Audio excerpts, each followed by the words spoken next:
Okay, అందరికీ నమస్కారం. ఒకసారి బ్రహ్మశ్రీ పత్రిజీ గారికి, సదానంద యోగి గారికి క్లాప్స్ కొడదాం. చక్కటి వేదిక అందించినటువంటి పాండురంగ గారు, విజయలక్ష్మి మేడం గారికి కూడా క్లాప్స్ కొడదాం. ఆధ్యాత్మికతలో పత్రిజీ గారు 3 గురించి చాలా కాన్సెప్ట్ చెప్పాడు. 3 సంఖ్యలో చాలా కాన్సెప్ట్ చెప్పాడు. మరి వాటి గురించి చెప్పుకుందాం ఈరోజు. త్రివిధాలు, ఫర్ ఎగ్జాంపుల్ అర్షడ్ వర్గాల గురించి చెప్తూ కృష్ణుడు ఒక శ్లోకంలో 3 తీసుకున్నాడు. అర్షడ్ వర్గాల్లో అంటే 6: కామం, క్రోధం, లోభం, మోహం, మదం, మాత్సర్యము. వాటింటిలో కామం, క్రోధం, లోభాన్ని తీసుకున్నాడు. దాని గురించి ఒక శ్లోకం చెప్పాడు భగవద్గీతలో. త్రివిధం నరకసేదం ద్వారం నాశనమాత్మనః కామ క్రోధస్తదా లోభ తస్మాదే తత్రయం త్యజేత్ అని చెప్పాడు. కామము, క్రోధము, లోభము, ఈ 3 నరక ద్వారాలు అంటున్నాడు కృష్ణుడు. ఇవి ఆత్మను ఎదగనియవు. మనమంతా ఆత్మస్వరూపాలు. మనం ఈ కనపడే దేహాలం కాదు, ఈ దేహాన్ని నడిపించేటువంటి మనస్సు కూడా కాదు, ఆ మనస్సును నడిపించేటువంటి బుద్ధి కూడా కాదు. ఈ 3 నడిపించేటువంటి ఆత్మస్వరూపాలము. కాబట్టి ఈ 3 త్వరగా వదిలించుకో అర్జున అని చెప్పేసి అర్జునుడికి తెలియజేస్తున్నాడు. అర్జున్ తరఫున మనందరికీ తెలియజేస్తున్నట్టే. ఏంటి ఆ 3? కామము, క్రోధము, లోభము. ఈ 3 తస్మాదే తత్రయం త్యజేత్, వెంటనే త్యజించు అర్జున అని చెప్పేసి చెప్తున్నాడు. కాబట్టి ఈ 3 మనం ఈ 3 మీద ఆధిపత్యం సంపాదించుకుంటే మిగిలిన 3 అవి మన జోలికి రావు. అందువల్లనే 3 గురించి చెప్పాడు. త్రివిధం నరకసేదం ద్వారం నాశనమాత్మనః కామ క్రోధస్తదా లోభ తస్మాదే తత్రయం త్యజేత్, వెంటనే త్యజించు. కాబట్టి మనం కూడా ఎప్పుడో గుర్తుపెట్టుకోవాలి. కామము, క్రోధము, లోభము. ఇంకొక శ్లోకం ఏం చెప్తున్నాడు? కామము, క్రోధం ఏ గుణం ద్వారా పుట్టాయి? రజోగుణ సముద్భవం అన్నాడు. కామము, క్రోధము రజోగుణం ద్వారా వచ్చాయి. కాబట్టి ఈ 3 మనం ఎప్పుడో గుర్తుపెట్టుకోవాలి. కామం అంటే శృతి మించిన కోరికలు, మితానికి మించిన అతి. శృతి మించిన కోరికలు, కనీస కోరికలు ఉండొచ్చు. ఆకలి వేస్తోంది, మరి కలిగింది భోంచేయాలి, నాకు ప్రతి పూట రకరకాల ఐటమ్స్ కావాలని చెప్పేసి అనుకోవడం శృతి మించిన కోరిక. అదే దుఃఖానికి కారణమవుతుంది.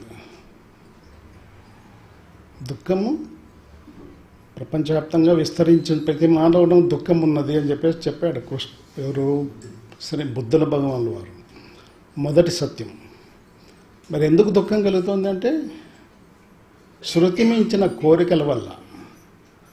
ఈ కోరికలు ఎందుకు కలుగుతున్నాయంటే అవిద్య వల్ల, విద్య లేకపోవడం వల్ల. ఏ విద్య?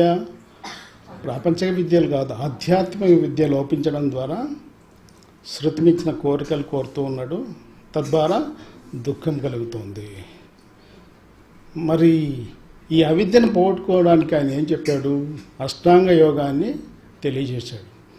అష్టాంగ యోగాన్ని తను ఆచరించి మనందరికీ తెలియజేసినటువంటి ఒక సాధనా విధానం, బుద్ధుడు అవలంబించినటువంటి సాధనా విధానం. 8 విభాగాలు అయినటువంటి సాధనా విధానం మనం చెప్పుకున్నాం. కాబట్టి మొట్టమొదట త్రిరత్నాలు.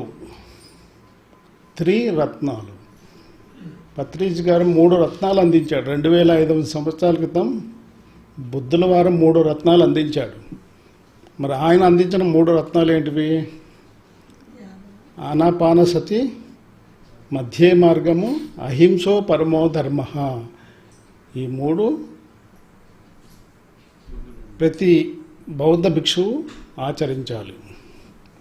ఒకటి ఆనాపానసతి, దాన్నే పత్రిజీ గారు శ్వాస మీద ధ్యాస పెట్టి సాధన చేసుకోండి అన్నాడు. రెండవది మధ్య మార్గం, ఏది ఎక్కువ చేయొద్దు, ఏది తక్కువ చేయొద్దు, ఒక మధ్య రకంగా నువ్వు జీవించాలి. యుక్తాహార విహారస్య యుక్తచేష్టస్య కర్మసు యుక్త స్వప్నావబోధస్య యోగో భవతి దుఃఖ అని చెప్పాడు కృష్ణుల వారు. ఎవరు దుఃఖాన్ని తొలగించుకోగలరు?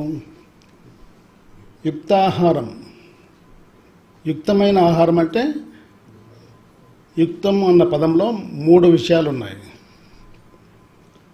ఒకటి శాకాహారం, మితాహారం, సాత్విక ఆహారము. మరి తినేటువంటి ఆహారంలో ఈ 3 లక్షణాలు ఉండాలి. తినే ఆహారం మితంగా ఇవ్వాలి, శరీరానికి శాకాహారం ఇవ్వాలి, మితంగా ఇవ్వాలి, ఇచ్చేటువంటి ఆహారం సాత్విక ఆహారం ఇవ్వాలి. అది యుక్తాహార విహారస్య యుక్తచేష్టస్య కర్మసు యుక్త స్వప్నావబోధస్య యోగో భవతి దుఃఖ అన్నాడు. నువ్వు యుక్తంగా వ్యవహారం చెయ్యి, ప్రపంచంతో యుక్తంగా వ్యవహరించు, యుక్తంగా కర్మలు చెయ్యి, అలాగే యుక్తంగా నిద్రపో. నిద్ర మెలకువలో అవబోధస్య అంటే నిద్ర మెలకువలో కూడా నువ్వు మితంగా ఉండాలి.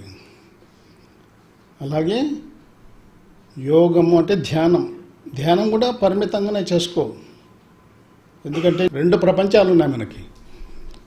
ఒకటి కనపడే ప్రపంచం, 2 కనపడని ప్రపంచం. ఈ కనపడే ప్రపంచానికి ఆధారం కనపడని ప్రపంచమే. మనం ఇదే అన్నిటికీ ఆధారం అని చెప్పేసి ఇక్కడ మునిగి తేలుతూ ఉన్నాం. కానీ ఇది కాదు, దీనికి ఆధారం కనపడని ప్రపంచం. దాని గురించి కూడా భగవద్గీతలో మరి అట్లా వెళ్తూ ఉంటే మనం ఇవన్నీ చెప్పుకోలేము, ముందుకు సాగిపోతాం. 3 రత్నాలు అని చెప్పాడు. కాబట్టి బుద్ధులు వారు చెప్పింది ఒకటి ఆనాపానసతి, 2 మధ్య మార్గము, 3 అహింసో పరమో ధర్మ. ఎన్నో ధర్మాలు మనం ఆచరిస్తున్నాం. ధర్మము దేశకాల పరిస్థితులను బట్టి మారుతూ ఉంటుంది, కానీ సత్యం మారదు. దేశకాల పరిస్థితుల్లో సత్యం మాత్రం మారదు, అది ఎప్పటికీ ఒకేలాగే ఉంటుంది. దానికి పుట్టుక లేదు, మధ్యము లేదు, అంతము లేదు. అది మన అందరిలోనూ ఉన్నది. అదే ఆత్మ అని చెప్పేసి తెలుసుకుంటున్నాం. దాంట్లో మార్పు ఉండదు. కానీ ధర్మంలో దేశము, కాలము, పరిస్థితిని బట్టి ధర్మం మారుతూ ఉంటుంది. ఈ ధర్మాల్లో ఎన్నో ధర్మాలు ఉన్నాయి. సత్యం ఒకటే అయినా ధర్మాలు అనేకం ఉన్నాయి. మన అనేకమైన ధర్మాల్లో ఉత్తమోత్తమైన ధర్మం ఏం చెప్పాడు? అహింసో పరమో ధర్మ. మనస వాచ కర్మన త్రికంశుద్ధిగా నువ్వు అహింసని పాటించు. హింస చేయవద్దు. నీ ఆలోచనతో హింస ప్రవృత్తి కలిగినటువంటి ఆలోచన చేయవద్దు. నీ మాట ద్వారా హింసతో కూడిన మాటలు మాట్లాడవద్దు. అలాగే భౌతిక హింస కూడా చేయవద్దు. చేష్టల ద్వారా భౌతిక హింస కూడా చేయవద్దు. ఇవి త్రికం మన అహింసని ఆచరించాలి. 2500 సంవత్సరాల క్రితం బుద్ధుల వారు చెప్పినటువంటి ఈ 3 రత్నాలు, ఒకటి ఆనాపానసతి, 2 మధ్య మార్గము, 3 అహింసో పరమో ధర్మ. మరి ఈనాటి మైత్రేయ బుద్ధుడు బ్రహ్మశ్రీ పత్రిజీ గారు ఆయన 3 రత్నాలు అందించాడు మనందరికీ. ఒకటి ధ్యానము, 2 స్వాధ్యాయము, 3 సజ్జన సాంగత్యం. ఈ 3 ప్రతిరోజు సాధన చేసుకోండి అని చెప్పేసి మనకు తెలియజేశాడు. పత్రిజీ గారికి ఏ సమస్య తీసుకుని వెళ్ళినా కూడా ఆయన చెప్పే మాట ఒకటే, ధ్యానం చేసుకో, ధ్యానం చేసుకో. ఎందుకంటే ధ్యానం అంత పవిత్రమైనది, గొప్పది ఇంకొకటి లేదు ఈ సృష్టిలో. ధ్యానం అంటే నీతో నువ్వు కలిసి ఉండడమే ధ్యానం. నువ్వు ఇంతవరకు ప్రపంచంతో కలిసి ఉన్నావు, ప్రపంచంలో ఉన్న వ్యక్తులతో కలిసి ఉన్నావు, ప్రపంచంలో ఉన్న పరిస్థితులతో కలిసి ఉన్నావు, ప్రపంచంలో ఉన్నటువంటి వస్తువులతో కలిసి ఉన్నావు, కానీ నీతో నువ్వు లేవు. మరి నీతో నువ్వు కలిసి ఉండాలంటే దానికి ఒకే మార్గము పత్రి చెప్పినట్టు ధ్యానం, ధ్యానం, ధ్యానం. అది అది ఆయన ఆనాపానసతి అని పాలీ భాషలో చెప్తే, ఈయన తెలుగు భాషలో, అచ్చ తెలుగు భాషలో శ్వాస మీద ధ్యాస అని చెప్పాడు. సహజంగా, సరళంగా, సున్నితంగా, స్వాభావికంగా జరుగుతున్నటువంటి ప్రాసెస్ అది సహజంగా జరుగుతుంది. శబ్దం ఏమో, శ్వాసకి ఏం శబ్దం ఉందా? మౌనంగా అది నడుస్తుంది. మరి దాని మీద ధ్యాస పెట్టి సాధన చేయడమే సరైన సాధన. నీతో నువ్వు సాంగత్యం చేయాలంటే దానికి ఒకే ఒక మార్గం, సరి అయిన మార్గం శ్వాస మీద ధ్యాస. సరి అయినది అన్నాడు అష్టాంగ యోగంలో బుద్ధుడు, సరి అయినది అన్నాడు. ఎవరైతే సరి అయిన విధంగా జీవిస్తాడో వాడు ధర్మంలో జీవించినట్టు. ఎవరైతే సరికాని విధంగా జీవిస్తూ ఉంటారో వారు అధర్మంలో ఉన్నట్టు అని చెప్పాడు. అలాగే ధ్యానం కూడా అంతే. ఎవరైతే సరి అయిన ధ్యానం చేస్తాడో వాడు ధర్మంలో ఉన్నట్టు అని చెప్పేసి పత్రిజీ గారు చెప్తారు. సరికాని విధానాలు ఎన్నో ఉంటాయి, సరికానివి ఎన్నో ఉంటాయి, కానీ సరి అయినది ఎప్పుడో ఒకటే ఉంటుంది. అదే శ్వాస మీద ధ్యాస పెట్టి సాధన చేసుకోవడం. ఎన్నో పద్ధతులు ఉన్నాయని చెప్తారు. వేమన చెప్తాడు, కళ్ళ గురుడు గట్టు కర్మ చేయంబు, మధ్య గురుడు గట్టు మంత్ర చేయము, ఉత్తముండు గట్టు యోగ సామ్రాజ్యంబు. సాదాసీదా గురువులు ఎంతమంది ఉంటారు ఈ ప్రపంచంలో? వారంతా సాదాసీదా దారులు చూపిస్తూ ఉంటారు. మధ్య గురుడు గట్టు మంత్ర చేయము. మధ్య రకమైన గురువు మంత్రాన్ని జపించమని చెప్తుంటాడు. ఎందువల్లంటే తను కూడా మంత్రం జపిస్తున్నాడు కనుక మీకు కూడా అదే దారి చెప్తాడు. కానీ ఉత్తముండు గట్టు యోగ సామ్రాజ్యంబు అన్నాడు. కానీ ఒక సరి అయిన గురువు, ఉత్తమ గురువు, పత్రి లాంటి గురువు చెప్పేది ఒకటే, ధ్యానం చేయి, ధ్యానం చేయి, ధ్యానం చేయి. ఉత్తముండు గట్టు యోగ సామ్రాజ్యంబు, యోగమే చేయమంటాడు ఉత్తమ గురువు. యోగము అంటే ధ్యానం యొక్క పర్యాయ పదం. ఒకటి ఎన్ని సాధనలు చేసినా అవన్నీ మనసుతో చేసేటివి. ఒక్క ధ్యానం మాత్రమే మనసు లేకుండా చేసేది. అందుకే పతంజలి గారు ఏం చెప్పారు? యోగ చిత్తవృత్తి నిరోధ అన్నాడు. యోగం అంటే చిత్తం చేసే పనిని నిరోధించడమే యోగము అని చెప్పాడు. అలాగే ధ్యానం నిర్విషయం మనః అన్నాడు పత్రిజీ గారు. ధ్యానం అంటే మనసు చేసేటువంటి పనిని ఆపివేయడమే ధ్యానం అంటే. మనసు ఏం చేస్తుంటుంది? సంకల్ప వికల్పాలు చేస్తుంటుంది. ఒకటి మంచి ఆలోచన చేస్తే సంకల్పం అంటే మంచి ఆలోచన, వికల్పం అంటే ఒక నెగటివ్ థాట్స్. మన మనసు ధ్యానం చేయని మనసు ఒక మంచి ఆలోచన చేస్తే దాని వెంట చెడు ఆలోచనలు అనేకం చేస్తూ ఉంటుంది. కాబట్టి మన మనసుని వికల్పరహిత సంకల్ప స్థితి వరకు మనం తీసుకొని వెళ్ళాలంటే ఇది నిరంతర సాధన చేస్తూ ఉండాలి. ఈ యొక్క శ్వాస మీద ధ్యాస పెట్టి చేస్తూ ఉంటే మన మనసు ఏ విధంగా తయారవుతుంది? శాంతమవుతుంది. గందరగోళంగా ఉన్నటువంటి మనసు శాంతిస్తుంది. ఆ శాంతించిన మనసు ద్వారానే మనకి ముక్తి లభిస్తుంది అని చెప్పేసి వేమన గారు చెప్తూ ఉన్నారు. మనసే మాయామృగమే మనసేమిటి పైకి గాని మరి పోనీక, మనసును చంపిన మనసందే ముక్తి మరి మహిళ వేమ అన్నాడు. ఆ మనసును అటు ఇటు పంపకండి. మనం ఇక్కడ కూర్చున్నాం, శరీరం ఎక్కడ కూర్చుంటే అక్కడే మనసు ఉండాలి.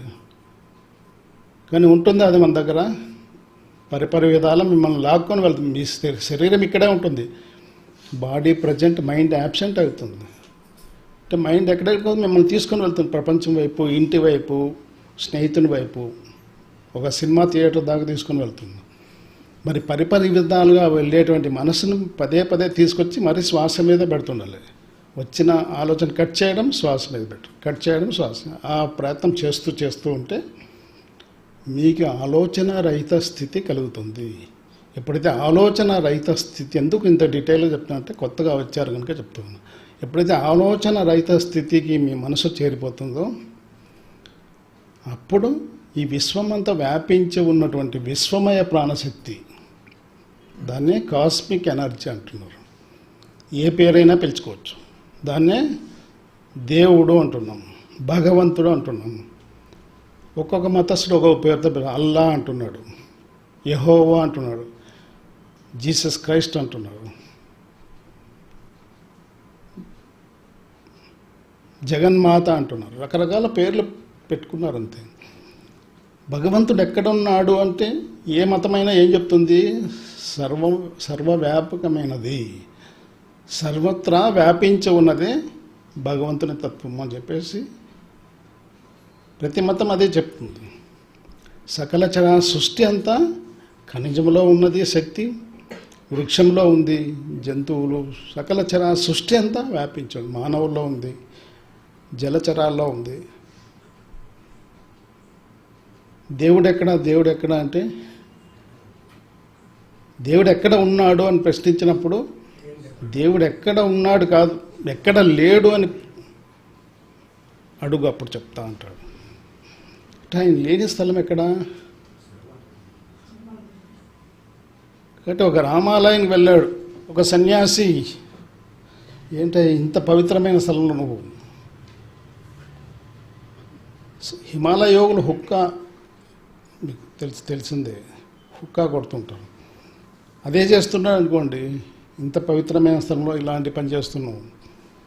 అప్పుడు అన్నాడు, సాధనలో నిమగ్నమైన వాడు కదా, వాస్తవం తెలుసు. మరి భగవంతుడు లేని స్థలం ఎక్కడో చూపించగలమా? సకల చరా సృష్టి అంతా వ్యాపించి ఉన్నటువంటి ఆ భగవంతుని శక్తి మనలోకి ఆహ్వానించుకోవాలంటే మన మనసును శూన్య స్థితిలోకి తీసుకొని వెళ్ళాలి.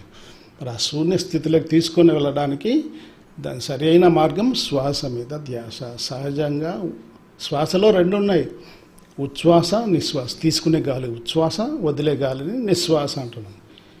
ఈ రెండింటిని కలిపితే శ్వాస అంటున్నాం. నిజంగా మన ప్రమేయంతో జరుగుతుందా శ్వాస? మన ప్రమేయం లేదు అందులో.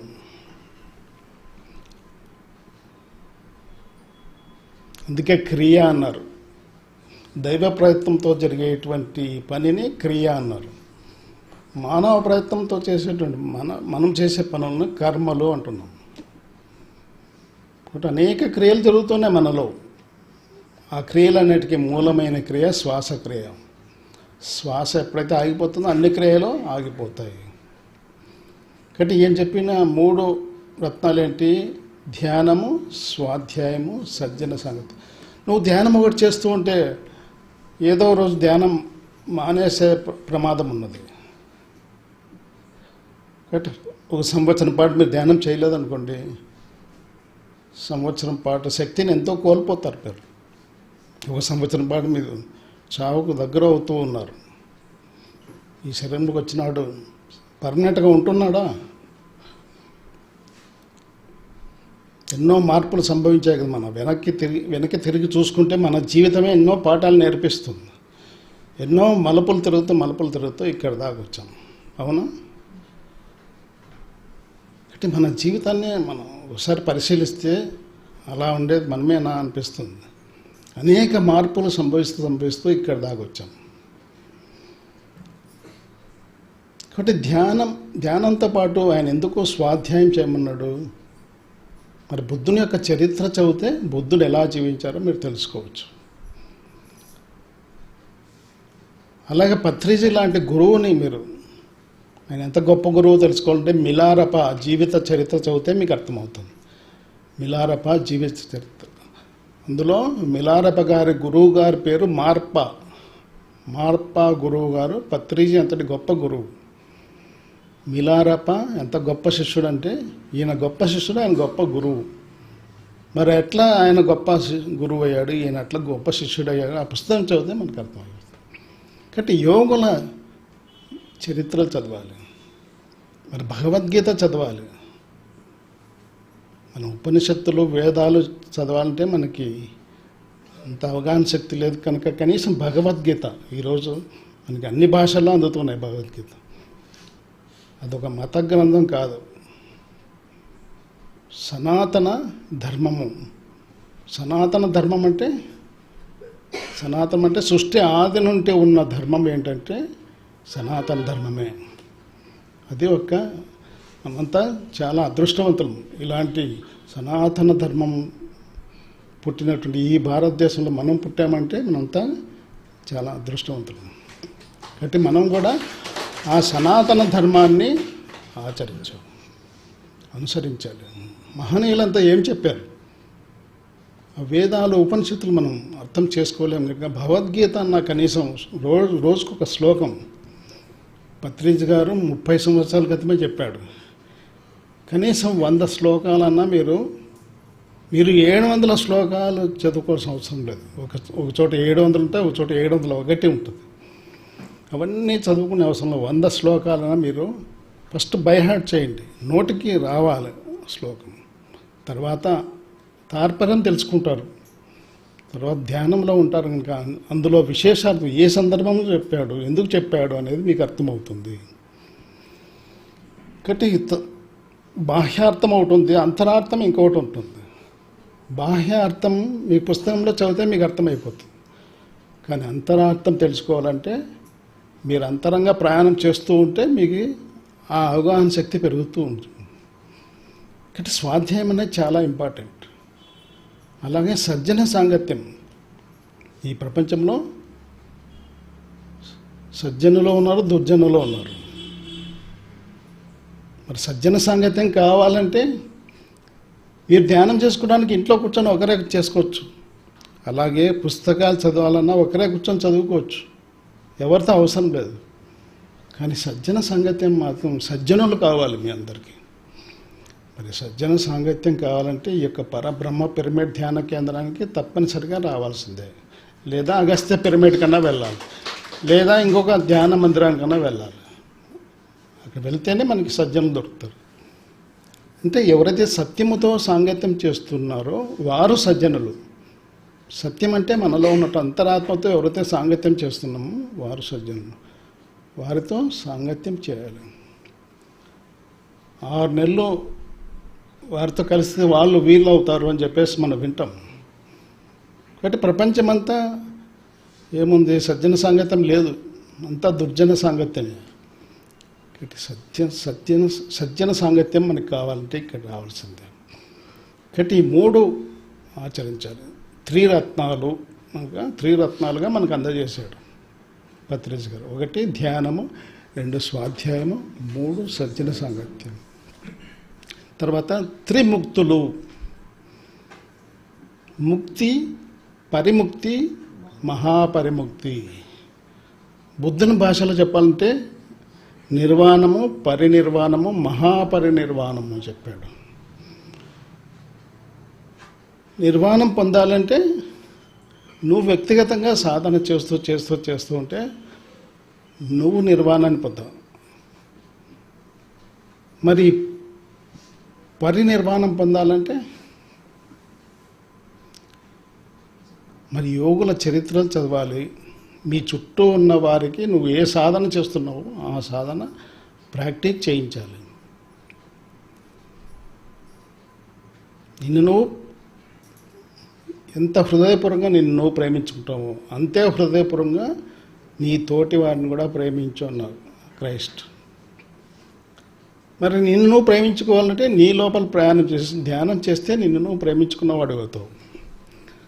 మీరు చుట్టూ ఉన్న వారిని కూడా ప్రేమించాలి అంటే వారికి కూడా నువ్వు చేసే సాధన నేర్పించి ప్రాక్టీస్ చేయిస్తే వాళ్ళని నువ్వు ప్రేమించిన వాడు అవుతావు. మహాపరినిర్వాణం. సాధన చేస్తే వ్యక్తిగతంగా ముక్తిని పొందుతావు. పరిసాధన చేస్తే నీ దగ్గర ఉన్న చుట్టూ ఉన్న వారిని, కుటుంబ సభ్యుల్ని, నీ స్నేహితుల్ని ఈ ధ్యాన సాధనలో నిమగ్నం చేస్తావు. మరి పత్రిజీ గారు ఎంత సాధన చేయించాడు, మహాపరిసాధన చేయించాడు ఆయన. ప్రపంచవ్యాప్తంగా దాదాపుగా ఆయన 50-60 దేశాలు తిరిగి ప్రపంచవ్యాప్తంగా ఈరోజు పిరమిడ్ స్పిరిచువల్ సొసైటీ ద్వారానే ఈ ధ్యానం అన్నది ప్రచారం అంత విశేషంగా ప్రచారమైనది. అంత విశేషమైన కృషి చేశాడు ఆయన. తన కుటుంబం గురించి కూడా ఆలోచన చేయాలి. తన భార్య బిడ్డలను కూడా ఆయన పట్టించుకోలేదు. లోకం కోసం వచ్చాడు, లోక కళ్యాణం కోసం వచ్చాడు. గట్ట లోక కళ్యాణం చేసుకుని ఆయన తుది శ్వాస వదిలేసి వెళ్ళిపోయాడు. అంతటి గొప్ప మహనీయుడు బ్రహ్మర్షి సుభాష్ పత్రి గారు. ధ్యానం చేస్తే, మీ స్వతహా ధ్యానం చేస్తే మీరు ముక్తిని పొందుతారు. ధ్యానము స్వాధ్యాయం సజ్జన సంగత్యం చేస్తే, మీ చుట్టూ ఉన్న వారితో కూడా ధ్యానము స్వాధ్యాయం చేస్తే పరిముక్తి. మరి ప్రపంచవ్యాప్తంగా మనం కూడా రావాల్సిందే. ఏ జన్మలో అయితే నా లోకానికి వస్తావో మరు జన్మ లేకుండా చేస్తా అన్నాడు కృష్ణ భగవానుల వారు. ఆ బ్రహ్మ భువనార్లోక పునరావృత్తి నోడుతున్న మాముపేత్తు కౌంతేయ పునర్జన్మ నా విద్యతే అన్నాడు. నువ్వు ముక్తిని పొందావు కదా, నువ్వు మళ్ళీ వెళ్ళనక్కర్లేదు అనేకలేదు. నీ చుట్టూ ఉన్న వారికి సాధన చేయించలేదు. బుద్ధుల వారు తన అష్టాంగ యోగాన్ని ఆచరించి తన బుద్ధత్వ ప్రాప్తి పొందిన తర్వాత ఆయన సైలెంట్గా ఉన్నాడు. అంతరాత్మ ప్రబోధించింది, నువ్వు ఇంత సాధన చేసి నువ్వేం సాధించినట్టు, ఈ సాధన నీతోనే అంతమైపోతే ప్రయోజనం లేదు, ఒకటి 10 మందికి తెలియచేయి అని చెప్పినప్పుడు అప్పుడు ఆయన ప్రయాణం సాగించి ఎలాంటి వాహన సౌకర్యాలు లేని కాలంలో ఆయన కాలినడక ద్వారా ప్రయాణం చేసి అందరికీ ఇది బోధిస్తూ వెళ్ళాడు. ఇక్కడ మన చుట్టూ ఉన్న వారికి సాధన చేయిస్తే మనకి ఏ సాధన 3 సాధనలు చేయించాలి, ధ్యానము, స్వాధ్యాయము, సజ్జన సాంగత్యాలు. అప్పుడు పరిముక్తి లభిస్తుంది, మనకి పరినిర్వాణం లభిస్తుంది. తర్వాత ప్రపంచవ్యాప్తంగా పత్రిజీ ఎంత కృషి చేసినా అంత కృషి మనం కూడా చేస్తే ప్రపంచమంతా అప్పుడు మహాపరినిర్వాణాన్ని పొందవచ్చు. బుద్ధుడు చెప్పాడు, నేను మహాపరినిర్వాణాన్ని పొందాను అని చెప్పేసి. ఎప్పుడు చెప్పాడు? ఆయన మహాపరినిర్వాణం పొందిన తర్వాత చెప్పాడు. త్రిముక్తులు, తర్వాత త్రివాక్కులు, 3 రకాల వాక్కులు ఉన్నాయని చెప్పి పత్రిజీ గారు చెప్పారు. ఒకటి శుభవాక్కులు, 2 అశుభవాక్కులు, 3 సత్యవాక్కులు. శుభవాక్కులు పలికితే నోరున్నది ఎందుకు? భగవంతుడు నోరు ఎందుకు ఇచ్చాడు? నువ్వు సత్యం పలకపోతే పలుకు, కనీసం శుభవాక్కులైనా పలకాలి కదా ఈ నోటి ద్వారా. అశుభవాక్కులే వస్తున్నాయి మనకి. నోరు ఎంత మాటను ఎంత దుర్వినియోగం చేస్తున్నాం మనం. ఒకసారి సమాజంలోకి వెళ్తే మనకు అర్థమవుతుంది. ఎప్పుడు నోరు విప్పితే శుభవాక్కులే పలకాలి. అశుభవాక్కులు పలికితే నువ్వు పాపాన్ని మూట కట్టుకుంటావు. శుభవాక్కులు పలికితే నువ్వు పుణ్యాన్ని మూట కట్టుకుంటావు. నువ్వు సత్యవాక్కులు పలికితే జ్ఞానాన్ని మూట కట్టుకుంటావు. చాలామంది సమాజంలో ఎంతో చేయకూడని పనులన్నీ చేసేస్తుంటాడు. వీడు ఇంత పని చేసినా కూడా వీడికి ఆ భగవంతుడు ఏం శిక్ష వేయలేదే అని చెప్పేసి మనం అనుకుంటూ ఉంటాం. ఎప్పుడు శిక్ష వేయడం జరుగుతుంది? ఆ పాపం పండినప్పుడు శిక్ష వేయడం జరుగుతుంది. అలాగే పుణ్యం కూడా. నేను ఇన్ని పుణ్యాలు చేశాను, నాకు ఎలాంటి ఫలితం ఆ భగవంతుడు ఇవ్వలేదు అని చెప్పేసి అనుకుంటూ ఉంటాం. కానీ ఆ పుణ్యం పండాలి. పుణ్యం పండినప్పుడు మనకి భోగాలు వస్తాయి. పాపం పండినప్పుడు రోగాలు వస్తాయి. పుణ్యం పండినప్పుడు భోగాలు వస్తాయి. అలాగే ధ్యానం చేస్తున్నాను మేమేం పొందలేకపోతున్నామని చాలామంది అనుకుంటారు. ధ్యానం చేస్తూ ఉంటే ధ్యానం పండినప్పుడు జ్ఞానం వస్తుంది. కాబట్టి ఈ 3 మనం వెంట తీసుకొని వెళ్తూ ఉన్నాం. పాపం చేసినా పాప పనులు అనుభవించడం మరి శరీరంతో ఈ భూమి మీదకి రావాల్సిందే. పుణ్యం చేసినా పుణ్యకార్యాలు అనిపించిన శరీరంతో రావాల్సిందే. ఈ రెండింటిని దాటుకొని నువ్వు ధ్యాన సాధన చేసి నీ చుట్టూ ఉన్నవారు అందరితో చేయించినప్పుడు నీకు జ్ఞానం అనేది లభిస్తుంది. అది శాశ్వతమైన పుణ్యం. ఒక వ్యక్తికి నువ్వు ధ్యానం నేర్పించావు అనుకోండి, నీకు ఎంతవరకు పుణ్యం అందుతూ ఉంటుందో ఆ వ్యక్తి యొక్క ఆత్మ ఉన్నంత వరకు అది శాశ్వతమైన ఆత్మ అనేది శాశ్వతం. అది నిత్యము, సత్యము, శాశ్వతం. ఆత్మ ఉన్నంత వరకు మీకు పుణ్యం లభిస్తూనే ఉంటుంది. మీరు ఒక బ్యాంకులో డబ్బు డిపాజిట్ చేశారనుకో, 10 years అన్నారు, 10 years వరకే మీకు ఇంట్రెస్ట్ అనేది వస్తూ ఉంటుంది, ఆ తర్వాత రాదు. కానీ ఇది అలా కాదు, శాశ్వతమైన పుణ్యం మీకు లభిస్తూనే ఉంటుంది.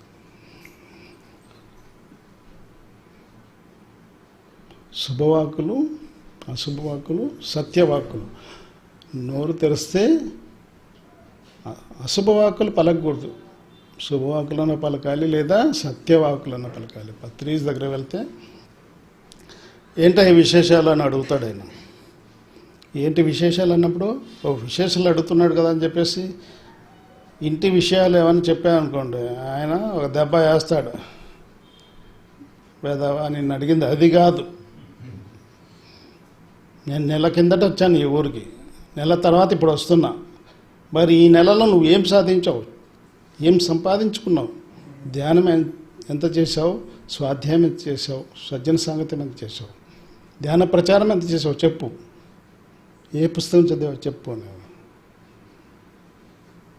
ఎంతమందికి ధ్యానం చెప్పావు, పూర్తి తిని తాగి పడుకోవడానికి రాలా, రోటీ కపడా మకాన్ కోసమే రాలా. దాని తర్వాత నువ్వు జీవితంలో పొందవలసిన చాలా ఉన్నాయి.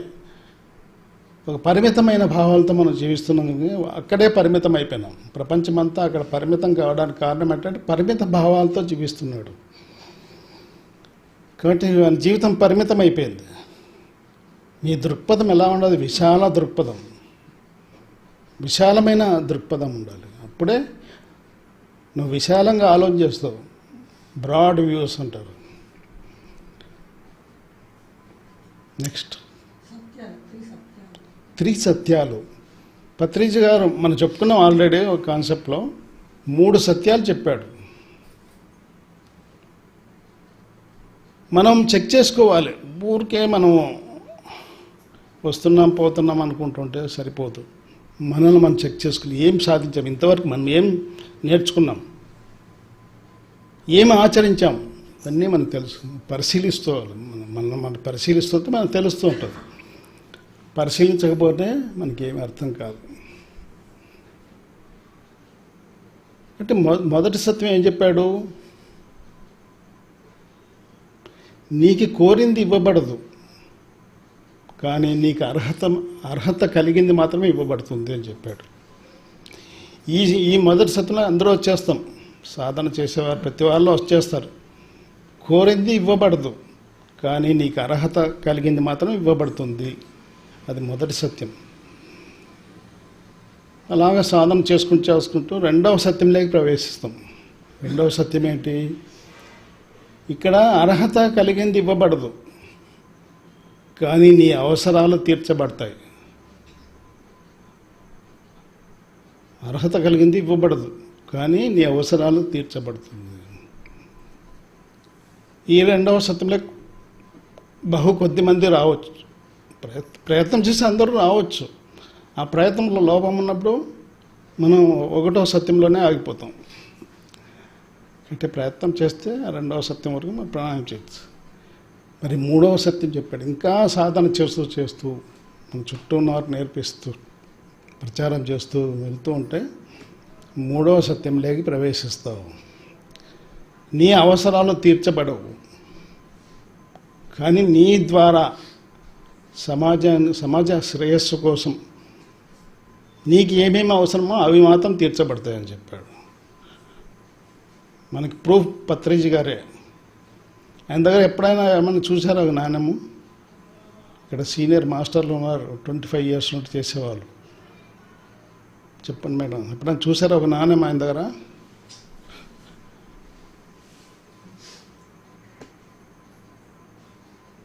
మరి అన్నీ ఆయన అనుకున్నవన్నీ సాధించుకున్నాడు. ఏం చెప్తున్నాం మనం? ఎక్కడున్నాం? పరబ్రహ్మ పిరమిడ్ ధ్యాన కేంద్రం అనొద్దండి. ఏ సబ్జెక్ట్లో ఉన్నాం? సత్యం. 3 సత్యాలు. 3వ సత్యంలో ఆయన సాధించుకున్నాడు. ఆయనకి అన్నీ లభించాయా లేవా? ఆయన ఏం కోరలే, కానీ తన సమాజ శ్రేయస్సు కోసం అన్నీ లభించాయా లేవా ఆయనకి? మరి ఈ 3వ సత్యంలోకి రావడానికి మనము నిస్వార్థంగా, నిజాయితీగా, ధర్మయుక్తంగా పనిచేయాలి. ఎవరు లేరులే అని చెప్పేసి నేను ఎట్లనే ఉండొచ్చు అని చెప్పేసి ఎట్లన్నా ఉంటే నువ్వు నిజాయితీగా ఉన్నట్టు కాదు, నువ్వు అధర్మంలో ఉన్నట్టు, ధర్మంలో ఉన్నట్టు కాదు. 3 సత్యాలు. నెక్స్ట్ 3 ఆనందాలు. మనం అంటే మరీ చెప్పుకుంటున్నాం, రిపీట్ చేస్తున్నాం అంతే. 3 రకాల ఆనందాలు ఉన్నాయని చెప్పాడు కదా. విషయానందం, భజనానందం, బ్రహ్మానందం. విషయానందం గురించి ఎవరికి చెప్పనక్కర్లేదు, మనం విషయానందంలోనే ఉన్నాం. ఉదయం లేచి రాత్రి పట్టుకున్న విషయానందం దాంట్లోనే ఎంజాయ్ చేస్తూ ఉన్నాం. కొందరు భజనానందం వరకు వెళ్ళారు, కానీ 3వ స్థితిలో ఉన్న బ్రహ్మానందం వరకు కొద్ది మంది వెళ్తూ ప్రయాణంలో ఉన్నారు. కాబట్టి విషయానందం పొందాలంటే అన్నమయ కోశం ద్వారా విషయానందం పొందుతాం. భజనానందం పొందాలంటే 3వ కోశం ఏంటి? అన్నమయ కోశం, ప్రాణమయ కోశం, మనోమయ కోశం. మనోమయ కోశం ద్వారా భజనానందాన్ని నువ్వు ఎంజాయ్ చేస్తావు. కానీ బ్రహ్మానందాన్ని పొందాలంటే విజ్ఞానమయ కోశం, ఆనందమయ కోశాలు ఉండాలి. ఆ 2 కోశాలు ఉంటేనే మీరు బ్రహ్మానందాన్ని మీరు అనుభవిస్తారు. యస్య బ్రహ్మం రమతే చిత్తం నందతి నందతి నందతి ఏవ అన్నాడు ఆదిశంకరాచార్యులు. యోగరతోవా భోగరతోవా సంగరతోవా సంగవిహీన యస్య బ్రహ్మని రమతే చిత్తం నందతి నందతి నందతి ఏవ. నువ్వు యోగివా లేదా భోగివా కాదు కావాల్సింది, లేదా సంసారం చేస్తున్నావా లేదా సన్యాసం అడవులు వెళ్ళావా అది కూడా కాదు కావాల్సింది. నీ మనస్సు ఎక్కడుంది? ప్రతిరోజు నీ మనస్సు నీ ఆత్మతో రమిస్తూ ఉందా లేదా? ధ్యాన సాధన ద్వారా నీ ఆత్మతో నీ మనస్సు చేరి ఉందా లేదా అనేది గమనించాలి. ఎవరి మనస్సు అయితే వారి అంతరాత్మతో ప్రతిరోజు రమిస్తూ ఉంటుంది. రమించడం అంటే కలిసి ఉండడం. అలాంటి వాడికి ఆనందం ఆనందం ఆనందం. అలాంటి ప్రయత్నం చేయడానికి ఆనందం దొరకదు కాక దొరకదు. ఏదో చెట్టుకొండ అంగిట్లో అమ్మేదైతే మనం కేజీలు తెచ్చుకోవచ్చు. ఆనందాన్ని, సంతోషాన్ని, సుఖాన్ని. దొరికే వస్తువులు కాదు కదా. ఆనందం అనేది మన సహజ స్థితి. ఆత్మ యొక్క సహజ స్థితి ఏంటి? సదా ఆనందంగా ఉండడమే, ప్రతిక్షణం ఆనందంగా ఉండడమే నీ యొక్క స్థితి. ఈ ప్రపంచంలో ఒక ఆటలోకి ప్రవేశించాం. ఏంటి ఆ ఆట పేరేంటి? క్రికెట్ కాదు, బ్యాడ్మింటన్ కూడా కాదు. ఈ ఆట పేరు భయం అభయం ఆట. భయం అభయం ఆట అంటే నిర్భయ స్థితిలో ఉంటే ఆత్మ ఎప్పుడైతే శరీరంలోకి ప్రవేశించిందో ఆ క్షణంలోనే భయం అనేది మొదలైంది. తల్లి గర్భం నుండి బయటకు వచ్చిన క్షణం నుండి ఆ తల్లి తండ్రి ద్వారా కొన్ని భయాలు మనం నేర్చుకుంటున్నాం. పెద్దయ్యే కొద్దీ అనేక రకాల భయాలు మనం చోటు చేసుకున్నాం మన మనసులో. అంటే తుది శ్వాస వదిలేలోగా నిర్భయ స్థితిలోకి వెళ్ళాలి. అప్పుడు ఆటలో మీరు విజయం పొందిన వాళ్ళు అవుతారు. ఈ భయం అభయం ఆటలో విజయం పొందిన వాళ్ళు అవుతారు. నిర్భయ స్థితి. ధైర్యే సాహసే లక్ష్మి అన్నారు కదా. ఎవరికి ధైర్యం ఉంటుంది? ఎవరైతే సాహసం చేస్తారో వారికి ధైర్యం ఉంటుంది, వారికి లక్ష్మి వరిస్తుంది అని చెప్పారు. అధైర్యం ఉన్న వాళ్ళకి సాహసం ఉండదు, లక్ష్మి కూడా వరించదు. అంటే బ్రహ్మానందం. మనము ఉదయం లేస్తానే మంచి కాఫీ తాగుతున్నాం. అది విషయానందం. మంచి టిఫిన్ తింటున్నాం, అది విషయానందం. మంచి వేడి ఉంది బయట, ఆ వేడి భరించలేక ఏసీ రూమ్లో కూర్చున్నాం, అది విషయానందం. దాని వరకే పరిమితం అయిపోయింది ప్రపంచమంతా. కొద్దిమంది భజనానందం వరకు. భజన అంటే మానసిక ఆనందాన్ని పొందుతున్నారు. భజన యొక్క ఆంతర్యం ఏంటి? శక్తిని విజృంభింపజేసుకోవడానికి భజన చేస్తూ ఉన్నాం. మనం చెప్పుకున్న అరచేతుల్లో ఎనర్జీ స్పాట్స్ ఉన్నాయి కనుక భజన చేతులతో చేస్తే నీలో ఉన్న శక్తి విజృంభిస్తుంది. కాబట్టి బ్రహ్మానందం ఇంకా విజృంభిస్తుంది. ఆ ఎనర్జీ అపారమైన విశ్వమయ ప్రాణశక్తి. రిజర్వ్ బ్యాంక్ ఆఫ్ ఇండియాలో ఎంత డబ్బు ఉంటుంది లెక్క కట్టగలమా? రిజర్వ్ బ్యాంక్లో ఎంత డబ్బు ఉంటుంది? అలాగే మన రాప్తాడు బ్యాంకులో ఎంత ఉంటుంది డబ్బు? పరిమితంగా ఉంటుంది. నువ్వు ₹1,00,00,000 చెక్ రాస్తే రెఫ్యూజ్ చేస్తారు అక్కడ. ₹1,00,00,000 డబ్బు ఎందుకు ఉంటుంది అక్కడ? అదే రిజర్వ్ బ్యాంక్లో. రిజర్వ్ బ్యాంక్ అంటే విశ్వం, పరమాత్ముడు రిజర్వ్ బ్యాంక్. ఈ యొక్క అంశాత్మ ఒక చిన్న బ్రాంచ్. మరి ఈ అంశాత్మ శక్తి పరమాత్మ శక్తితో అనుసంధానం ఏర్పడుతుంది. ధ్యానం అంటే అదే. ఈ అంశాత్మ యొక్క శక్తి, పరిమితమైన శక్తి అపరిమితమైన శక్తితో కాంటాక్ట్ ఏర్పరచుకుంటుంది. తద్వారా మనము ఎంతో శక్తివంతులు అవుతాము. బ్రహ్మానందం పొందితే, బ్రహ్మానందం మనకు కలగాలంటే ఆ పరమాత్మ శక్తితో అనుసంధానం ఏర్పరచుకోవాలి, కనెక్ట్ చేసుకోవాలి. అదే ధ్యానంలో జరుగుతుంది. లేకపోతే ఇన్ని మార్పులు ఎట్లా సంభవిస్తాయి ధ్యానంలో? నెక్స్ట్ త్రిపుర సుందరి. ఆత్మను త్రిపుర సుందరి అన్నారు. త్రి అంటే 3, పుర అంటే పురాలు, సుందరి అంటే సుందరే. 3 పురాల్లో నివసి సుందరే. ఆ సుందరి మనందరిలో ఉంది. సుందరి అంటే ఒక స్త్రీ అని కాదు, ఆత్మస్వరూపము. ఆ సుందరి మనందరిలో ఉంది. 3 పురాలు మనలోనే ఉన్నాయి. 1 స్థూల దేహము, 2 సూక్ష్మ దేహము, 3 కారణ దేహము. దాన్ని శరీరము, మనస్సు, బుద్ధి అంటున్నాం. ఈ 4వ స్థితిలో ఆత్మను ఏమంటున్నాం? మహాకారణ దేహము అంటున్నారు. ఆ మహాకారణ దేహమే త్రిపుర సుందరి. 3 పురాల్లో నివసించే సుందరే ఆత్మ. త్రిపుర సుందరులం మనమంతా. కాబట్టి మీరెవరు అంటే, నేను శరీరం అంటారా? మీరు మనసు అంటారా? బుద్ధి అంటారా? లేదా ఈ ఇంద్రియాలే నేనంటారా? అర్షడ్ వర్గాలే నేనంటారా? త్రిగుణాలే నేనంటారా? ఇవేవి నీవు కాదు. పంచవింశతి అన్న సబ్జెక్ట్లో మనం చెప్పుకున్నాం. ప్రకృతి 24 తత్వాలతో కలిసి ఉంటుంది అని చెప్పి చెప్పుకున్నాం.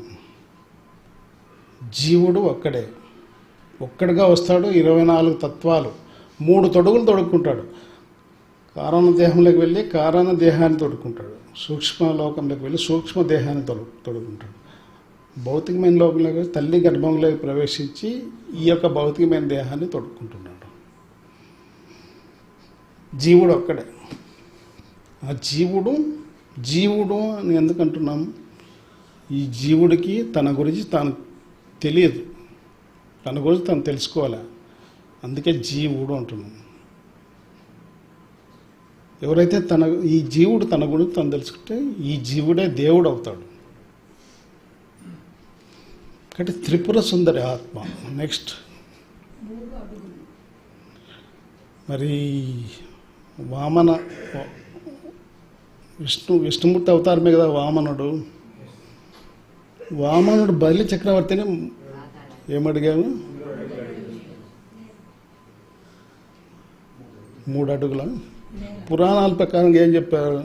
3 అడుగులు అంటే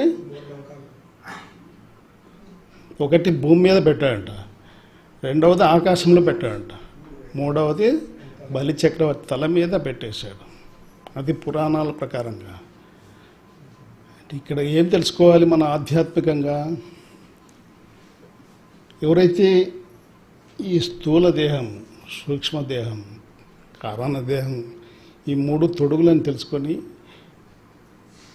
వీటిని దాటుకొని ఎవరైతే ఆత్మస్థితిలోకి వెళ్తారో వారు దేవుడు అవుతాడు, జీవుడు దేవుడు అవుతాడు. మూడు బలి చక్రవర్తిని మూడు. నెక్స్ట్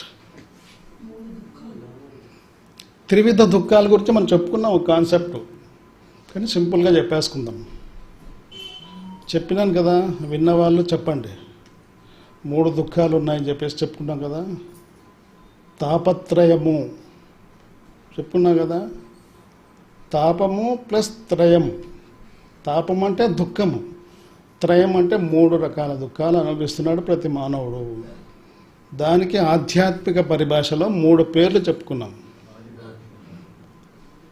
ఆధ్యాత్మిక తాపము, ఆది భౌతిక తాపము, ఆది దైవిక తాపము. మనకు మనంగా సృష్టించుకున్న బాధలన్నీ మనకు మనమే 90% బాధలు మనకు మనమే సృష్టించుకుంటున్నాం. ఆధ్యాత్మిక తాపం అది. ఇతర ప్రాణికోటి వల్ల అజ్ఞానపు చేష్టల వల్ల కలిగేటువంటి బాధలు 9% మీ ప్రమేయం లేదు అందులో. ఇతర ప్రాణికోటి యొక్క అజ్ఞానపు చేష్టల వల్ల కలిగేటువంటి బాధలు 9%. కానీ ప్రకృతి వల్ల కలిగేటువంటి బాధలు కేవలం 1% మాత్రమే. ఆది దైవిక తాపం. కాబట్టి ఒక ముక్త పురుషుడికి ఈ తాపత్రయాలు ఉంటాయా? ఒక బద్ధ పురుషుడికి మాత్రమే ఈ తాపత్రయాలు ఉంటాయి. ఎలా ముక్త పురుషుడికి ఉండవు అంటే, అర్షడ్ వర్గాల్ని తన గుప్పెట్లకి తెచ్చుకున్నవాడు ఈ సాధకుడు.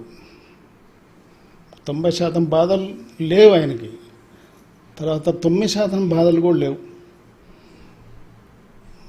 హైదరాబాద్ వెళ్ళాలి, బస్సు ఎక్కబోతున్నావు, ఏదో పని, ఒక 10,000 డబ్బులు పెట్టుకొని వెళ్ళావు. డబ్బులు ఎవరో ఇక్కడే కొట్టేస్తారు, నువ్వు చూసుకోండు. హైదరాబాద్ పోయినాక చూసుకున్నావు, డబ్బులు లేవు జబ్బులో. బాధ కలుగుతుంది కదా మీకు. కాబట్టి అలాంటి బాధలు ముక్త పురుషుడికి ఉండవు. ఎందుకంటే ధ్యానం చేస్తున్నప్పుడు, రే నువ్వు ఆ బస్సు రిజర్వ్, అది బస్సు ఎక్కద్దు, 8 గంటల బస్సు ఎక్కద్దు, 9 గంటల బస్సు ఎక్కువ అని ఒక మెసేజ్ వస్తుంది, అంతరాత్మ ప్రబోధిస్తుంది. మరి దాన్ని అనుసరించినప్పుడు నీకు ఆ బాధ తప్పుతుంది కదా. అలాగే ఈ యొక్క ఆది దైవిక తాపం కూడా ఉండదు వాడికి. ఏదో ఒక ప్రకృతి వైపరీతం రాబోతోంది, నువ్వు ఈ స్థలం వదిలేసి వెళ్ళిపో, పలానా చోటు వెళ్ళిపో అని చెప్పేసి ఒక మెసేజ్ వస్తుంది. వెళ్ళినప్పుడు నీ అది కూడా అధిగమించినట్టే కదా. కాబట్టి తాపత్రయాలు ముక్త పురుషుడికి లేవు. ఒక బద్ధ పురుషుడికి మాత్రమే. ఒక ధ్యానం చేయకుండా ఏదో కాలక్షేపంగా వచ్చాను నేను ఈ లోకానికి, కేవలం ప్రపంచం కోసమే జీవించే వాళ్ళు బద్ధ పురుషులు. అంటే మనమంతా పత్రిజీ ఏం చెప్తాడంటే, మనమంతా దేహదారులం కాదు, మనమంతా నక్షత్రలోక వాసులం. ఎన్నో లోకాల నుండి మనం వచ్చాము ఈ శరీరంలోకి. కాబట్టి అక్కడి నుండి వచ్చాం మనం. ఇక్కడ దేహం తల్లి గర్భం, ఈ భౌతికమైన లోకానికి వచ్చినాక తల్లి గర్భంలోకి ప్రవేశిస్తున్నాం. మరి తుది శ్వాస వదిలినాక ఈ శరీరం కూడా ఇక్కడే తయారైంది, ఇక్కడే అంతమైపోతుంది. అప్పుడు ఒక్కడుగా వెళ్ళిపోతాడు. తను ఎక్కడి నుండి వచ్చాడో అక్కడ వెళ్ళిపోతాడు. అది ఆపుకోవాలంటే మనం మహాపరినిర్వాణాన్ని పొందాలి. అప్పుడే ఆయన లోకంలోకి, ఆ సత్యలోక వాసులు అవుతాం. సత్యానికి చేరువైన వారు సత్యలోక వాసులు అవుతారు. తపస్సు చేసిన వాళ్ళు తపోలోకానికి వెళ్తారు. నెక్స్ట్ త్రిగుణాలు. ఏంటో త్రిగుణాలు? తమోగుణము, రజోగుణము, సాత్వగుణము. మూడు గుణంబులందు ముఖ్య గుణంబు తెలియలేనివాడు వెలైనట్లు భ్రమల పడినవాడు బలువెర్యేగుదర అని విశ్వదాభిరామ వినురవేమ అని వేమన పద్యం చెప్పాడు. ఈ మూడు గుణాల్లో అసలైన గుణం ఏంటో తెలుసుకున్నావా నువ్వు? తమో గుణము, రజోగుణము, సాత్విక గుణము. ఈ సాత్విక గుణమే అసలైన గుణము. ఈ సాత్విక గుణం లేకపోతే ఇదే అసలైన గుణం ఈ మూడు గుణాల్లో అని చెప్పేసి తెలుసుకొని, దీంట్లో కూడా కొన్ని దోషాలు ఉన్నాయి. ఈ దోషాలు తొలగించుకోవాలంటే దీన్ని శుద్ధం చేసుకోవాలి. ఎవరైతే సాత్విక దోషాలు తొలగించుకుని శుద్ధం చేసుకుంటాడో వాడు శుద్ధ సాత్విక స్థితికి చేరుకుంటాడు. తద్వారా నిర్గుణుడు అవుతాడు. అంటే త్రైగుణ్య విషయావేద నిస్తైగుణ్యో భవార్జున నిర్ద్వంద్వో నిత్య సత్యత్వో నిర్యోగక్షేమ ఆత్మవాన్ అన్నాడు. త్రిగుణాల జోలికి నువ్వు వెళ్ళవద్దు అర్జున. నీ స్థితి అది కాదు. ఈ త్రిగుణాలు దాటుకోవాలి. నువ్వు దాటుకోవాలంటే నిత్య సత్యమైన ఆత్మతో స్నేహం చెయ్యి, సాంగత్యం చెయ్యి. చెయ్యాలంటే పత్రిక చెప్పిన ధ్యానము, స్వాధ్యాయం, సజ్జన సంగతులు చేస్తూ ఉంటే ఆత్మకు చేరువ అవుతావు. అప్పుడు ద్వంద్వం నుండి బయటకు వస్తావు. ద్వంద్వం ఉండదు. అప్పుడు నీకు ఇష్టము ఉండదు, అయిష్టం ఉండదు, అదృష్టం ఉండదు, దురదృష్టము ఉండదు, చెడు ఉండదు, మంచి ఉండదు. దానికి అతీతమైన స్థితికి చేరుకుంటావు.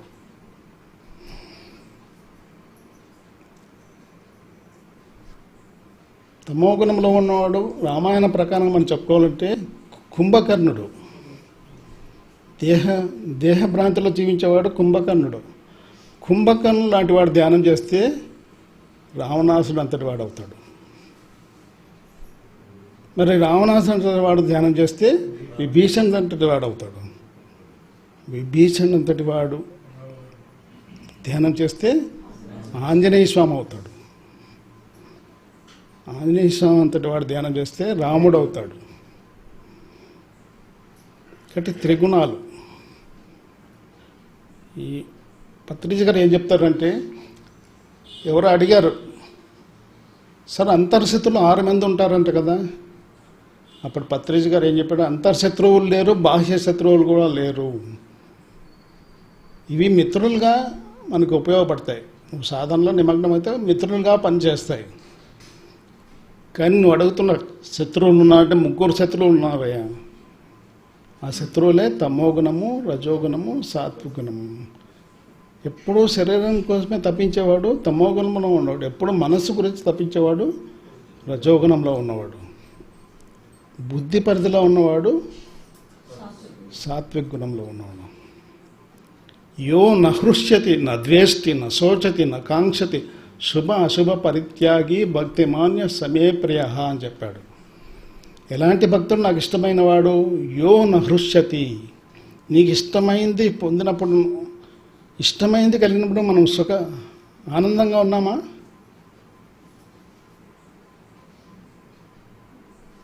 ఇష్టమైంది యో నహృష్యతి. ఇష్టమైంది పొందినప్పుడు ఎవరైతే సమస్థితిలో ఉంటాడో వాడు నా భక్తుడు అన్నాడు. నద్వేష్టి. ఎవరైతే ఎవరిని ద్వేషించకుండా ఉంటాడో వాడు నా భక్తుడు అన్నాడు. ఆ క్వాలిటీస్ మనలో ఉన్న మనం చెక్ చేసుకోవాలి. నకాంక్షతి. ఎవరో దేన్ని కోరకుండా ఉన్నారు, కోరికలు కోరకుండా ఉన్నవాడు నా భక్తుడు అన్నాడు. నశోచతి. దేనికి ఎవరు దుఃఖించకుండా ఉన్నారో వాడు నా భక్తుడు అన్నాడు. శుభ అశుభ పరిత్యాగి. శుభాన్ని అశుభాన్ని రెండింటినీ పరిత్యజించిన వాడు నా భక్తుడు అంటున్నాడు. ఇప్పుడు అశుభాన్ని అంటే చెడును వదిలేస్తాం, చెడును పట్టించుకోం. శుభాన్ని కూడా వదిలేయమంటున్నాడు ఇక్కడ. అంటే సాత్విక గుణాన్ని కూడా వదిలించుకుంటున్నాం. అంటే సాత్విక గుణం అంటే మంచి గుణమే, కానీ అందులో కూడా కొన్ని దోషాలు ఉన్నాయి. ఫర్ ఎగ్జాంపుల్ ఎగ్జాంపుల్ చెప్తా. మీ పిల్లవాడు ఏదో హోంవర్క్ ఇచ్చారు, మ్యాథమెటిక్స్ అనుకోండి, వాడికి రాలా, ఎంతసేపు చేసినా కూడా రాలా. చేసుకోకుండా పోతే దెబ్బలు పడతాయి వాడికి.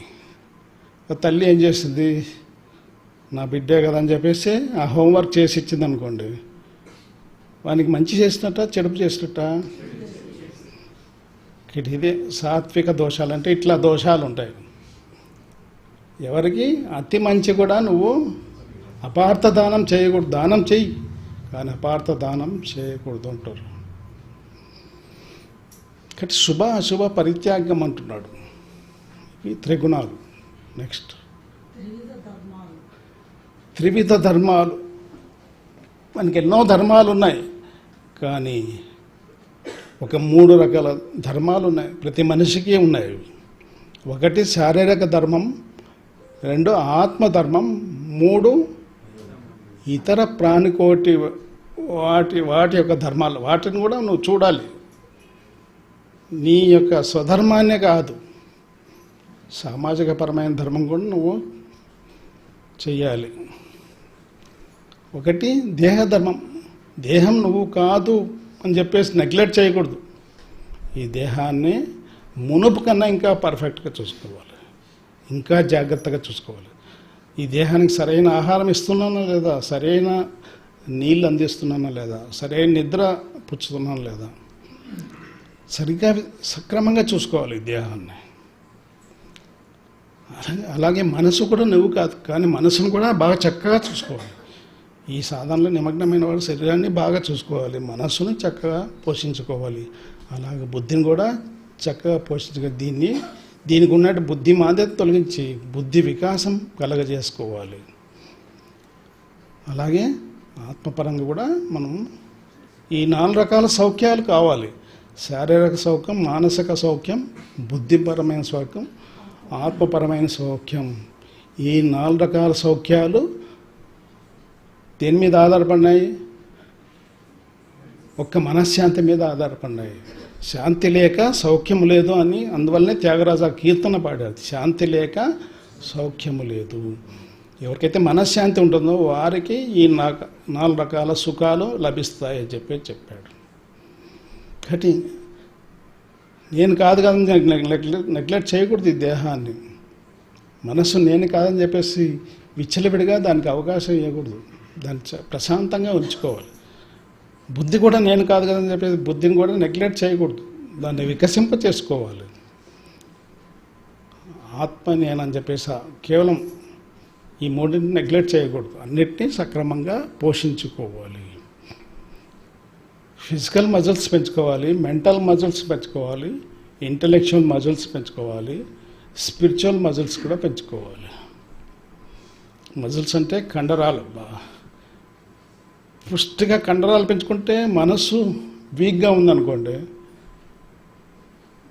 మెంటల్ బాడీ వీక్గా ఉన్నట్టే. అలాగే ఇంటలెక్చువల్ బాడీ కూడా స్ట్రాంగ్గా ఉండాలి, అలాగే స్పిరిచువల్ బాడీ కూడా స్ట్రాంగ్గా ఉండాలి. ఈ 4 రకాల సౌఖ్యాలు ఒక మనశ్శాంతి మీద ఆధారపడ్డాయి. నెక్స్ట్ త్రివిధ శత్రువులు చెప్పుకున్నాం. తమోగుణము, రజోగుణము, సాతి, ఈ 3 శత్రువులయ్యా. ఈ 3ని వదిలించుకో త్వరగా అని చెప్పేసి పత్రిజ్ గారు ఈ 3 శత్రువులు అని చెప్పేసి చెప్పాడు. నెక్స్ట్ మేడం, త్రివిధ అవస్థలు. ఎన్ని అవస్థలు ఉన్నాయి మనకి? చెప్పండి గట్టిగా. జాగృత అవస్థ, స్వప్నావస్థ, సుషుప్తావస్థ. ఈ ప్రపంచంలో ఉన్న ప్రతి మానవుడికి 3 అవస్థలు ఉన్నాయి. జాగృత అవస్థ అంటే మెలకువ స్థితిలో ఉన్నప్పుడు ఉన్న స్థితి. స్వప్నావస్థ అంటే నిద్రలో కళల రూపంలో ఉన్నది స్వప్నావస్థ. అలాగే గాఢ నిద్ర కూడా ఉంది కదా, నిద్రలో 2 ఉన్నాయి, 2 స్థితులు ఉన్నాయి నిద్రలో. ఒకటి స్వప్నావస్థ, 2 సుషుప్తావస్థ. సుషుప్తావస్థని గాఢ నిద్ర. ఆ గాఢ నిద్రలో మీకేమైనా అర్థమవుతుందా? మిమ్మల్ని మీరు మర్చిపోయిన స్థితి. అక్కడ జాగ్రత్త అవస్థలో ఏమేమి ఉన్నాయి? అక్కడ జాగ్రత్త అవస్థలో శరీరం ఉన్నది కదా, మనసు ఉన్నది కదా, ఆత్మ కూడా ఉన్నది. ఈ 3 ఉన్నాయి జాగ్రత్త అవస్థలో. కానీ ఏ మనసు పనిచేస్తుంది జాగ్రత్త అవస్థలో? కాన్షియస్ మైండ్ అంటారు. కాన్షియస్ మైండ్ పనిచేస్తుంది ఇక్కడ. కానీ స్వప్నావస్థలో ఈ కాన్షియస్ మైండ్ లయం అవుతుంది. కాన్షియస్ మైండ్ యాబ్సెంట్ అవుతుంది అక్కడ.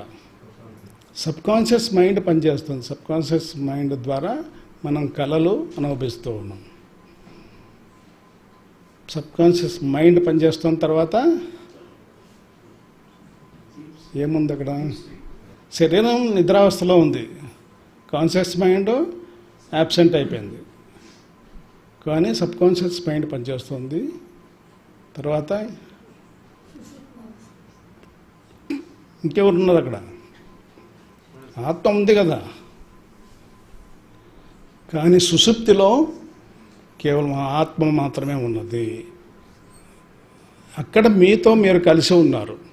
అందువల్లనే ఈ సుషుప్తి స్థితి లేకపోతే ప్రపంచమంతా ఎవరు శరీరంతో నెక్స్ట్ డే ఉండలేరు. ఎందువల్ల అంటే నెక్స్ట్ డే కావాల్సిన శక్తి ఆ సుషుప్తి స్థితిలో అందచేయడం జరుగుతుంది. ప్రకృతి నిద్ర మనకు అందించిన ఒక వరం. నిద్ర అనేది ప్రతి ఒక్కరికి ఒక వరం. ప్రకృతి మాత అందించినట్టు నిద్ర. నిద్ర లేకపోతే ప్రపంచమే లేదు. కానీ నెక్స్ట్ డే కావాల్సిన శక్తి నువ్వు ధ్యానం చేయు కనుక ఆ ప్రకృతి ద్వారా నీకు నిద్ర ద్వారా అందుతుంది శక్తి. మరి ఆ శక్తికి ఈ శక్తికి వ్యత్యాసం ఏంటి? ఇక్కడ అపరిమితమైన శక్తి నువ్వు పొందే ఛాన్స్ ఉంది. ఇక్కడ నువ్వు గంటలు గంటలు ధ్యానం చేస్తే ఆలోచన రహిత స్థితిలో ఉండి ఈ విశ్వమయ ప్రాణశక్తిని అపారంగా పుష్కలంగా తీసుకుంటే నీ సర్వశక్తివంతుడు అవుతావు. అక్కడ నీకు పరిమితమైన శక్తి మాత్రమే ఇవ్వబడుతుంది. నెక్స్ట్ డే కావాల్సిన శక్తిని మాత్రమే ఇవ్వబడుతుంది. ఆ శక్తిని మనము చేయకూడని ఆలోచనలు, మాట్లాడకూడని మాటలు, చేయకూడని పనులు చేసి త్వరగా కోల్పోతున్నాం శక్తిని. అందువల్ల ఇక్కడికి వచ్చి నిద్రపోతుంటారు చాలామంది. ఎందుకు నిద్రపోతున్నట్టు? నిద్ర కోరుతోంది శరీరం. త్వరగా నిద్ర స్థితిలోకి వెళ్ళడానికి ప్రయత్నిస్తాం. దానివల్ల ధ్యానం చేస్తే ఇంకా శక్తివంతులు అవుతారు.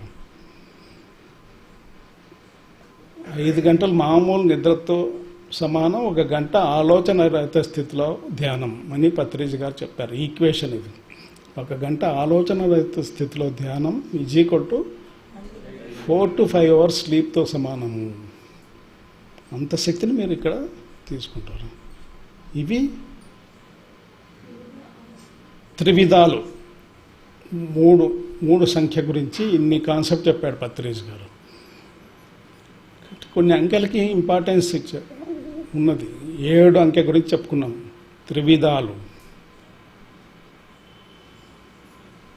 చతుర్విధ పురుషార్థాలు, షట్చక్రాలు,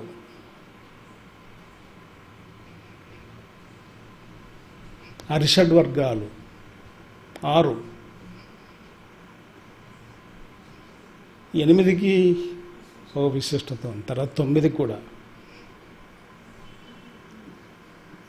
పిరమిడ్ జ్ఞాన నవరత్నాలు. ఈ శరీరానికి నవరంధ్రాలతో తయారు చేయబడిన ఈ శరీరం.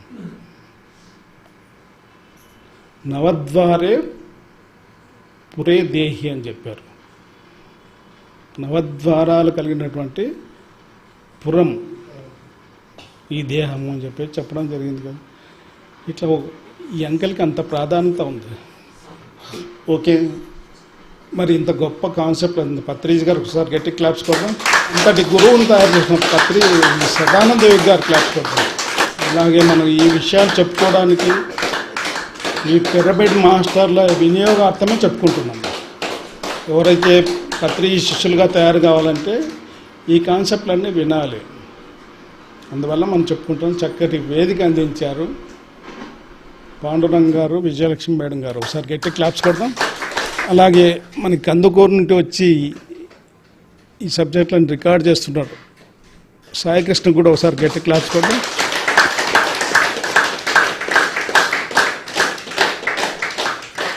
Okay, thank you very much.